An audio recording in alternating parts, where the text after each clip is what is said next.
Я думаю, мне пора домой. Дождик-то усилился, а камеру-то жалко. Каждый раз, когда хочу что-то снять на улице, там то мисс Эмоджи, то, жара, от которой сгорит камера к чертовой матери, я в том числе, то, дождик. Приветствую вас, мои дорогие любители Азии, с вами снова я, Милена, и сегодня я буду вам рассказывать, не без иронии и сарказма, то, что происходит на территории Азии, в частности, за Корею и Японию, потому что то, что происходит в Китае, в Гонконге, что-то похоже на купленное. Если я не права, поправьте меня, пожалуйста. Но пока что я расскажу за то, что происходит именно с Кореей и Японией. Если вы пропустили такой момент, в корейской истории есть просто потрясающее количество лет, которые говорят о том, что Корея была и под игом Китая очень долгое время, давно. Но более близкое по этому времени было именно колонизация Японии. Если вы пропустили этот момент, вам в библиотеку читать, узнавать, что было, ну и, соответственно, то, как это закончилось. Я вкратце это все расскажу, детали вы узнаете именно там. И достопочтенные историки, культурологи и другие люди, изучающие данный вопрос в виде социально-экономическо-политических отношений между странами, успокойтесь, это ирония, это сарказм, это некая личная информация, личный опыт, лично мое мнение. Но я хочу, чтобы люди поняли, что происходит, и самое главное, поняли, что мир жвачка и бубульгум. Ну что, готовы? Тогда поехали! Скорее всего, вы явно наблюдали только за тем, что происходило чисто на Корейском полуострове, а это война между Северной и Южной. Ну и никто не заметил то, что происходило в течение 80 лет между Японией и Кореей. А это такая, знаете, холодная война, дай мне это, дай мне вот это, а ты сволочь и так далее. Такие, знаете, вот перебрасывание какашками, и ненависть со стороны Кореи по отношению к Японии, понятное дело, еще очень свежа, потому что это буквально 20 век. Потому что пакт мира был подписан, если я не ошибаюсь, в 1965, поправьте меня, если я не права, в котором было прописано, что все компенсации по отношению к убитым, там, семьям и так далее были компенсированы, что мы в мире, что корейская сторона больше не будет к этому обращаться и требовать и так далее, и так далее. Но детали уже всплыли недавно совершенно, когда я общалась с корейцами. Оказывается, я понимаю теперь, почему все это время обыкновенные жители требовали компенсации. Ну, пропустили мы тот момент, почему? Потому что нам дали общий план в плане мировой истории. То есть мы не знали деталей. Нам сказали, они подписали мир, у них была индустриализация, Япония вложила в них деньги. Мы такие, ну, потрясающе. Некая личная версия Китая для Японии. И, в принципе, так оно и было до определенного момента, пока Корея не выросла, и она бомбанула огромным просто таким атомным взрывом развития экономики. И мы все сейчас наблюдаем то, что они сами за собой не поспевают в плане развития социума, но это все равно, это уникально. Это уникально то, как они быстро, за буквально минимальный промежуток выросли и показали просто всему миру, и вообще они весь мир крутят, я думаю, вы понимаете, каким макаром, но мы об этом поговорим уже чуть позже. И получается, что они вот развились и, естественно, требуют определенного к себе уважения от других стран, но, будем честно говорить, другие страны их уважают. Но, по-моему, сами корейцы этого не особо понимают, у них есть очень сильный патриотизм, который иногда мешает им видеть, наверное, всю картину просто в общем. Так что с чего все началось? Ну, как обычно, знаете, у нас тоже Япония требует острова, Япония на нас нападала. Ребят, на нас кто только не нападал. Но, знаете, русские люди такие, кто пришел к нам с оружием, от этого же оружия умирает. И мы достаточно гордые. А сколько уж к нам санкций применяли на протяжении веков. В нашем варианте мы не будем об этом поставлять. А мы такие, да ладно, мы свое сделаем. А у вас не все есть, что можно сделать. Да, с одной стороны, тут подсуетилась Россия, помогла, когда из определенных событий началась вот эта перепалка. То есть Япония на уровне государства потребовала со стороны Кореи, чтобы та начала закупать определенные продукты из Хиросимы. А та, будем честно говорить, люди все еще боятся радиации. Мало ли еще будешь светиться посреди ночи, там, знаете, фонариком. Понятное дело, что они отказываются. В принципе, все бы отказались. Страны мира, Япония без того помогают другими вариантами. Японское ВВП, превышающее корейское, говорит об этом очень яростно. И, смысл вам это вообще требовать? Естественно, корейцы отказываются, это правильно. Но дальше идет хуже. Слово за слово. И, у нас начинается полный отказ потихонечку, тихой сапой. То есть на уровне государства от определенных товаров. Ну, а Япония такая, мы вам льготы отрежем. А и такие говорят, а мы вас бойкотировать будем. И они таки начали легкие бойкоты крупных компаний, которые перешли в то, что я наблюдаю сейчас потихоньку, список бойкота, чего не надо делать, что не надо покупать, чем не надо пользоваться, куда не надо ходить, что не надо есть, какие мультики не смотреть для детей, какие продукты для детей, взрослых и так далее не покупать. В общем, откровенный бойкот всего, что связано с Японией, даже если это вообще это не Япония, но просто название японское. И просто лист стал огромным. Если вначале я еще понимала это, действительно, вы имеете право, у вас на это есть абсолютное право. У корейцев есть как бы право злиться, но это уже на уровне людей происходит. И из-за вот вашего патриотизма начинается явно уже перебор. А это, ребята, перебор. То, что список не только растет и множится, но и бойкот сам по себе перерастает во что-то более агрессивное. И когда парень поехал в Японию, делал No Japan, а чтобы вы понимали, No Longer Factory of Japan. Да, вот это очень интересное сложение логотипа, потому что No, там идет No Longer Factory of, и большими буквами Japan. Получается, что No и Japan, они самые большие. А то, что там еще мелким шрифтом между написано, никто не видит, видит только отрицание No Japan. А то, что этот слоган, в принципе, говорит о том, что, ну, как бы намекает на историю, что мы больше не ваша там личная компания, которая для вас что-то там производит, что мы тут не маленькие дети, не те, кто может быть использован, да, это никто не видит в мире. Мало кто понимает, что вот там вот между вот этими No и Japan есть вот эта строчка. И понятное дело, на что реагирует даже я и любой другой человек. Там написано отрицание Японии. Но вначале оно таковым не было. И парень, одевая вот этот No Japan Япония, получает леща от японки. И тут корейцы ему говорят, так тебе и надо. Потому что они не это имели в виду. То есть они не отрицают то, что они между людьми, между собойчиком, такой, ну как бы нормальные люди, правда? Они дружат. Вот тебе японец, вот тебе кореец, нормальные люди, не государство, они будут дружить, они будут разговаривать. Все было замечательно до определенного момента, когда мало то, что список вырос, и как бы возмущение людей начало расти еще хлеще. И вот тут просто последний момент X, который бомбанул и меня. И вот реально, не произойди со мной такая фигня. Все 6 лет моих неудачных, скажем так, опытов жизни, которые я иронично здесь рассказываю на канале бы, обрубила этот канат любви к Корее просто одним легким движением, одним ударом этого человека. Девушки, японки на Хонде гуляли после, видимо, как бы вечера какого-то, да, там так далее. Ну, как бы Хонде вообще не защищенная территория, вы сами знаете, там происходит кошмар в плане в Сеуле. И за ними увязался парень, который, естественно, откликал девушку, девушка ему отказала, и тут началось. Он начал ее покрывать матами, в конце концов он на нее нападает и бьет.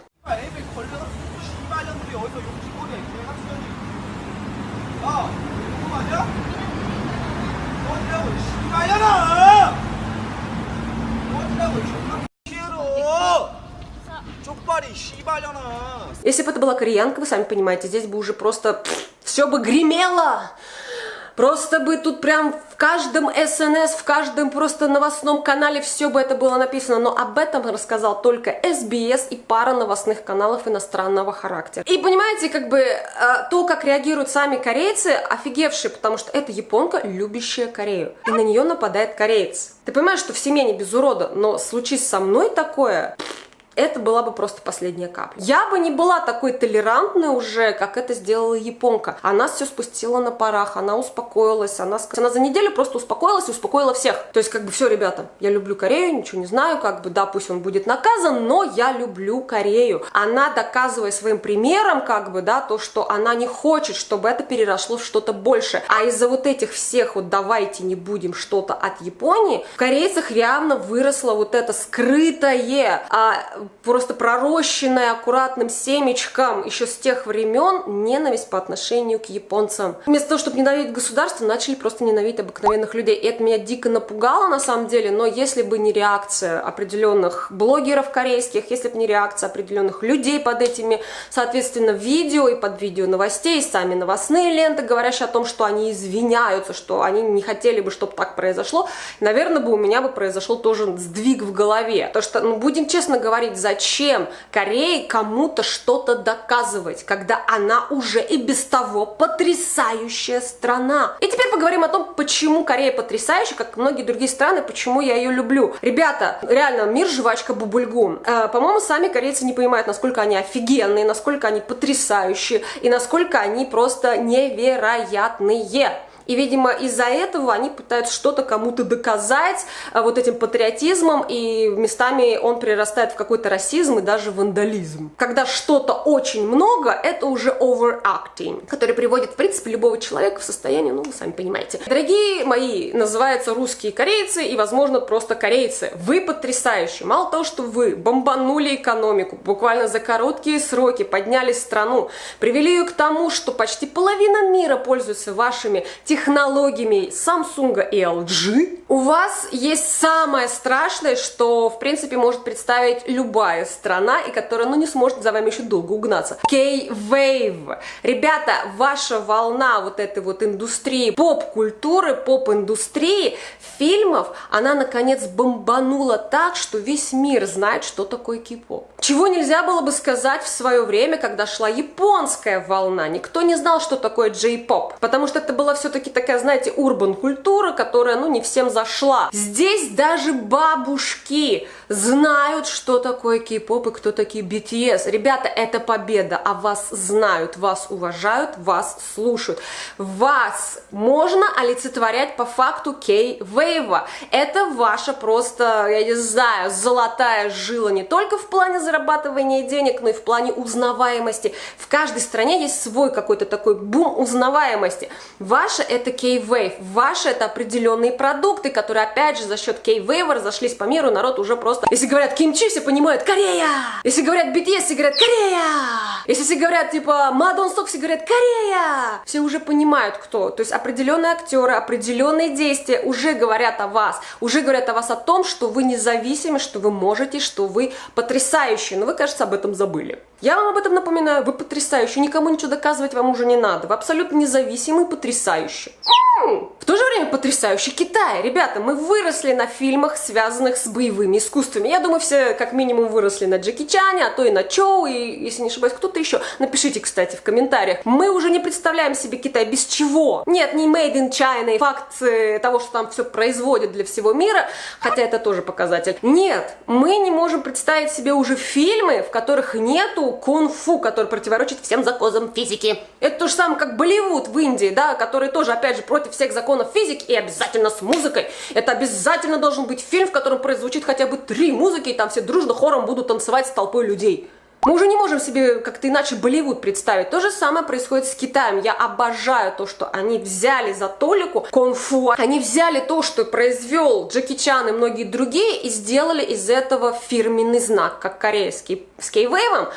Китай, соответственно, с кунг-фу. Потому что, ну, будем честно говорить, там каждый второй может спокойно, по-моему, дотронуться до носков своих ног. Я не могу. Вообще не могу. Я деревянная. И ты понимаешь, что у них там вот это вот тайцы, все дела, они все такие тебя законфукают вообще.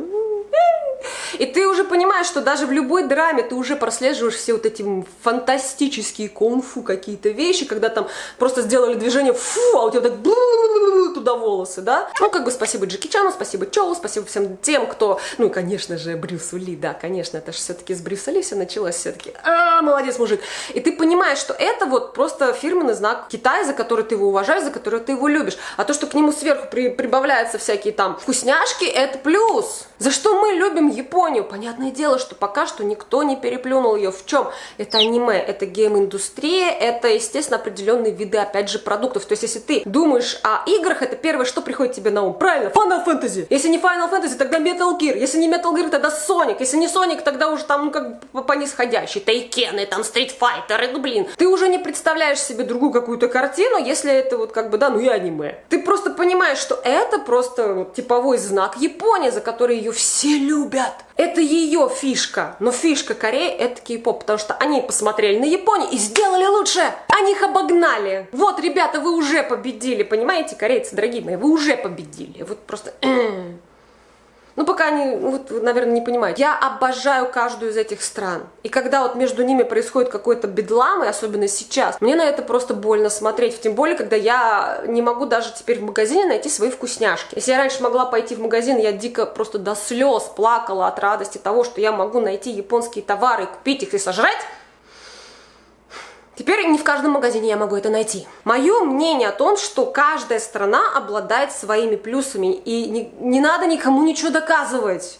Нужно просто мир, жвачка и бубульгум, потому что самое страшное, когда не на уровне государства происходит какой-то кошмар, а на уровне обыкновенных людей. А этого не должно быть. И как сказал мне дядечка на съемках, а дядечка был с войны между Северной Кореей и Южной, ну, понимаете, да, типа, раз я из России, значит, это СССР. И мне сам этот дядечка сказал, когда я чуть ли не плакала перед ним и говорила, что мне вот с вами, наверное, как-то, я не знаю, вы, наверное, не хотите со мной общаться, потому что я уже тогда могла хоть как-то говорить на корейском. И он мне сказал, при том всем, что он все-таки не любит русских, но, как оказалось, не из-за СССР. Вот, он сказал, что маленькие люди не виноваты в том, что они выполняли приказ людей свыше. Красиво сказал, да? То есть он обвинил именно вышестоящих людей, то есть государства, в том, что произошло, а не тех, кто выполнял приказы государства. И я могу сказать то же самое, то есть произошла ошибка на уровне государства, за которой расплачивается, в общем-то, простой народ. А то, что мы выучили на уроках истории, есть дырка. Тогдашний президент Кореи мало то, что уменьшил сумму выплаты компенсации, так он еще и забрал ее себе. И вот почему, как бы, Корея требует компенсацию снова. Ну, это, как бы, чтобы вы понимали, откуда они вдруг постоянно тут давай компенсацию говорят. Вот, и по мне,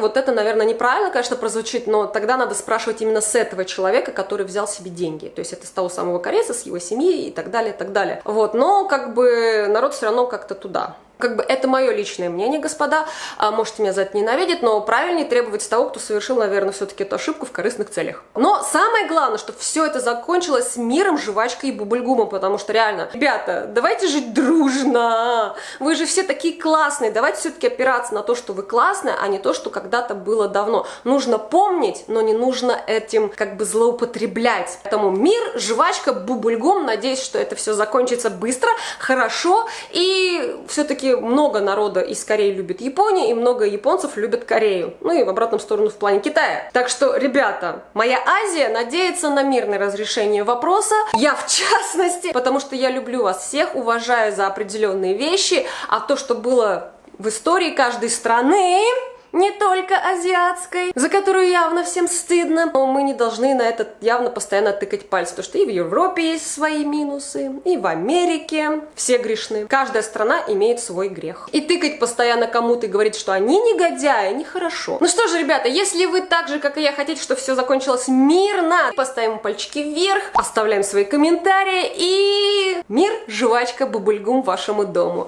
До новых встреч, пока-пока!